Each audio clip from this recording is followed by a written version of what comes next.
اللهم صل وسلم وبارك على سيدنا محمد وعلى اله وصحبه اجمعين. يا صباح الفل والورد والياسمين على عيونكم احلى متابعين في الدنيا، حبايب قلبي، عاملين ايه؟ يا رب تكونوا بخير دايما وبسعاده وبصحه وهنا. يا رب يسعد قلوبكم يا رب دايما زي ما انتم مفرحيني في تعليقاتكم ودعمكم ليا. النهارده هنعمل فراخ مشويه بس بطريقه جديده جميله جدا جدا جدا، حصر يا بنات، اول مره على اليوتيوب، جميله جدا. جربيها تاكلي صوابعك وراها بامانه بامانه، وقولي لي رايك في التعليقات. تحفه، جميله جدا جدا. يعني اللي ما بيحبوش الفراخ البيض اعملها بالطريقه ديت هيعجبك جدا جدا جدا جدا. بس قبل ما نبدا الفيديو ما تنسيش تحطي لايك وتشتركي في القناه وتفعلي الجرس عشان يوصلك كل جديد. يلا بينا نسمي الله ونصلي على الرسول ونبدا الفيديو. النهارده جبت فرخه يعني 2 كيلو الا 100 جرام 200 جرام، يعني ما تجيبهاش اقل من كده، تمام؟ لغايه 2 كيلو، يعني ما تكتريش عن 2 كيلو وما تقلليش عن كيلو ونص مثلا، يعني كيلو ونص لغاية 2 كيلو، تمام؟ لان الفراخ المشوية بتبقى صغيرة، بتحب الشوي، بنبقى محتاجينها صغيرة شوية عن التانية يعني. خلاص كده يا بنات اهوت، انا قطعت الفرخة زي ما انتوا شايفة اهيت، قطعتها على 5 حتت اهوت زي ما انتوا شايفين. هبدأ بقى اغسلها غسلة حلوة. بعد ما غسلتها جبت منديل كده ونشفتها تنشيفة حلوة. طبعا عشان زي ما انتوا شايفين كده اهو يا بنات، هركنها على جنب بقى ونشوف بقية الوصفة بتاعتنا نعمل ايه. جبت الخضار معايا هنا اهوت، جبت بصل وجبت طماطم وجبت فلفل، قرنين فلفل حامي وقرن بارد، واربع 5 فصوص توم، تمام؟ هبدأ اقطع بقى الخضار بتاعي ده كله زي ما انت شايفه كده. طبعا الطماطميه بتشيلي الحته اللي فوق ديت، مضره يعني، بتشيليها. وبتقطعي الفلفل بتاعك، لو حبيتي تحطي فلفل رومي حطي بدل الشطه يعني، او القرون اللي انا حطاها. بس كان عندي اتنين حامين واحد بارد، حبيت احط في الوصفه حامي، بيدي طعم ونكهه حلوه في الوصفه قوي. ابتديت حطيتهم اهوت في الكبه بتاعتي وفرمتهم كويس زي ما انت شايفه كده. انا خلاص اهوت فرمتهم اهو يا بنات زي ما انتم شايفين، المكونات كلها اختلطت ببعضها. هبدا احط بقى التوابل بتاعتي. معايا بهارات ومعايا فلفل اسمر ومعايا كاري، طبعا دي معلقه زبده اهي قبل اي حاجه، معلقه زبده يا بنات. معايا معلقه صغيره، طبعا انا بعمل بالمعلقه الكبيره، حطي نصاص او اعملي بالمعلقه الصغيره. معايا ملح ومعايا فلفل اسود ومعايا كمون ومعايا كاري ومعايا بهارات مشكله بتاعت الفراخ، تمام؟ تمام كده يا بنات، حطينا البهارات اهو زي ما انتم شايفين كده. هبدا بقى اخلط المكونات كلها في بعضها كده. وهتحطي معلقه لا اما ليمون لا اما خل، تمام؟ عندك ليمون حطي، عندك خل حطي، ومعلقه زيت كبيره. يعني انا حطيت معلقه زبده وحطيت نص معلقه من كل ده، فلفل اسمر وملح وبهارات وكمون وكاري. زودت شويه بهارات كمان اهوت، ونقلب الخلطه كويس جدا اهو.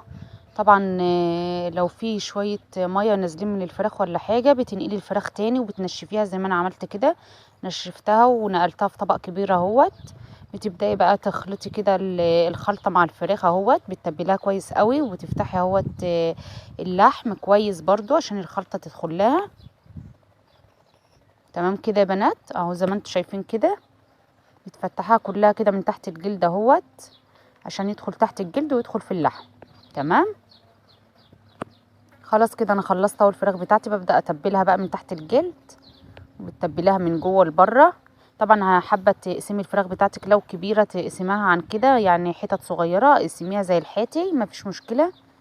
اهو يا بنات انا كده خلصت اهوت زي ما انت شايفه كده. انا تبلتها كويس بقى، هركنها لغايه ما اعمل الخضار بتاعي، انا اكمل بقيه الوصفه بتاعتي. معايا هنا بصل بقى اهوت، ومعايا طماطم ومعايا فلفل وجزر ومعايا صلصه طماطم، تمام؟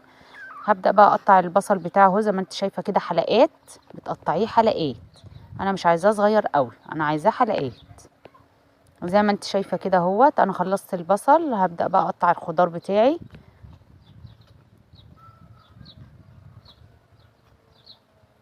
صلوا على النبي بقى واذكروا الله، واللي لسه ما حطش لايك يحط لي لايك حلو كده زيكم، وهستنى تعليقاتكم الجميله اللي بتفرحني دايما. خلاص كده اهو يا بنات. طبعا حابه تستغني عن القرون الشطه وتحطي فلفل رومي حطي، فلفل الوان حطي، يعني اللي يحب اللي تحبيه حطي في الوصفه بتاعتك. بس يستحسن حطي فلفل، يعني فلفل رومي مع فلفل حامي عشان يدي نكهه حلوه للصينيه بتاعتك. خلاص كده، وخرطت البصل بتاعي اهوت برضو والجزر والطماطم والفلفل. هجيب الصينيه بتاعتي بقى، ده اصغر صواني الفطير اللي هي المدوره دي. هتحطي الخضار كله اهو، تنزلي الخضار كله، وطبعا البصل لو في منه تخين حاولي تقطعيه بالسكينه، ولو مش متفتح فتحيه كده زي ما انا بفتحه. خلاص كده زي ما انت شايفه اهوت. خلاص اهوت، خلصت الخضار بتاعي اهوت زي ما انتم شايفين. هننزل كيس الصلصه او معلقه صلصه بيتي او معلقه صلصه من اللي هي البرطمانات تمشي برضو. تمام. خلصت كده اهوت. هنحط شويه بهارات، يعني نص معلقه كده، نص معلقه ملح، نص معلقه فلفل اسمر او كمون اللي عندك حطيه. هتدعكي الخضار بتاعك كويس بيه زي ما انت شايفه كده. هنجيب معلقتين زيت ونحطهم، ننزل معلقتين زيت كده عليه. بقت جاهزه وزي الفل معايا. هننزل الفراخ بتاعتي، طبعا الفراخ في التتبيله هننزلها وهي في التتبيله اهي زي ما انت شايفه. تبداي تحطيها كده، احلى واطعم فراخ ممكن تاكليها. جربي الوصفه دي هتعجبك جدا جدا جدا، هتاكلي صوابعك وراه. خلاص اهو يا بنات، نزلنا الفراخ بتاعتي زي ما انتم شايفين. هننزل التتبيله اللي كانت فيها برضو. طبعا في الحاله ديت الفرن بتاعك بيبقى شغال، بتشغليه على درجه حراره 200 لمدة 10 دقايق او 7 دقايق.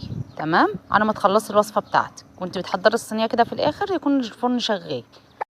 خلاص يا بنات اهوت، خلصت الصينية بتاعتي بقت جاهزة معايا. هحط شوية زيت وخلاص على كده. حطينا اهوت معلقتين برضو زيت، يعني حطينا معلقتين زيت على الخضار ومعلقتين زيت على الصينية كلها. تمام. خلاص كده اجيب بقى ورق ألمونيا بتاع اللحمة وهتغلفي الصينية بتاعتك كده كلها. طبعا لو عندك ورق زبده يستحسن، يعني تحطي ورق زبده وبعدين ورق ألمونيا، عشان الورق ألمونيا على طول مضر على مضر بالاكل، يعني على طول لما تحطيه على الاكل كده. بس انا ما كانش عندي ورق زبده، حطيت على طول ورق ألمونيا. تمام. هدخلها الفرن بقى على درجه حراره 200 لمده ساعه كامله. بعد الساعه هنشوفها ونشوف هنعمل ايه. هنا بقى معايا اهوت، هعمل بقى شويه رز بسمتي كده زي العسل. معايا هنا اهوت بقى شويه زيت، حطيت شويه زيت في الحله. طبعا النار بتبقى عاليه في الاول. وحطيت البهارات الصحيحه، البهارات الصحيحه اللي هو ورق لورا وحبهان ومستكه وقرفه وقرنفل. تمام. خلاص كده يا بنات اهوت، نزلتها اهوت وشوحت فيها شويه، وبعدين نزلت البهارات العاديه بتاعتنا اللي هي البودر، اللي هي البهارات والكمون والكاري والبابريكا. تمام. نزليها كده بقى وشوحي شويه، وبعدين نحط فصين توم كبار او 4 فصوص صغيرين. تمام. مهروسين طبعا زي ما انت شايفاهم كده. بتنزليهم وتشوحوهم شويه زي ما هما بيبقوا صفر، ما بيبقوش عاملين او محمرين قوي. هتنزلي الرز بتاعك منقوع لمده نص ساعه. تمام. لازم تنقعي الرز لمده نص ساعه قبل ما تحطيه. الرز ده مش زي المصري بتاعنا، ده بيتزود عقلتين. تمام كده يا بنات، طبعا بميه سخنه. النار بتبقى متوسطه في الاول، وبعدين بتهدي النار خالص، مش عاليه، متوسطه وبعدين تهدي النار خالص. انا زودت اهو زي ما انت شايفه اهوت. هنهدي النار خالص لغايه ما يستوي اهو. بقى زي الفل معايا، استوى زي الفل معايا ومفرفر وجميل. طبعا البهارات الصحيه اللي هي القرنفل والورق اللورا والحبهان والقرفه ده كله هيتشيل معايا. الصينيه بعد ما خدت معايا 60 دقيقه اهي زي ما انت شايفه. هتشيل ورق السلوفان وتاخد وش من فوق وتكمل سوا. تمام. هتدخليها تاني تاخد وش من فوق، بتعلي النار شويه من فوق. لو 200 بتخليها 250. ده من الفرن الغاز بتعلي شويه يعني عن تحت. تمام. خلاص كده يا بنات اهوت، الصينيه بقت زي الفل معايا، شكلها يفتح النفس وشهي جدا. جربي الوصفه دي هتعجبك جدا جدا جدا. ومعايا الرز برضو زي العسل، تحفه يا بنات. جربيه مش هتندمي. قومي بقى اعمليه وفرحي ولادك وبهريهم بجمال اكلك زي العسل. تحفه يا بنات، تحفه. هنا اهوت كنت بغرف اهوت بقى زي ما انت شايفه كده. غرفنا شويه رز مع مناب ولا مع حته من الفراخ وزي العسل. والصوص بتاعه رهيب يا بنات، رهيب، مع شويه طحينه بقى، وتاكلي بالف هنا. لو عجبك الفيديو ما تنسيش تحطي لايك وتشتركي في القناه وتفعلي الجرس عشان يوصلك كل جديد. اشوفكم في فيديو جديد في حفظ الرحمن. بحبكم في الله. مع السلامه.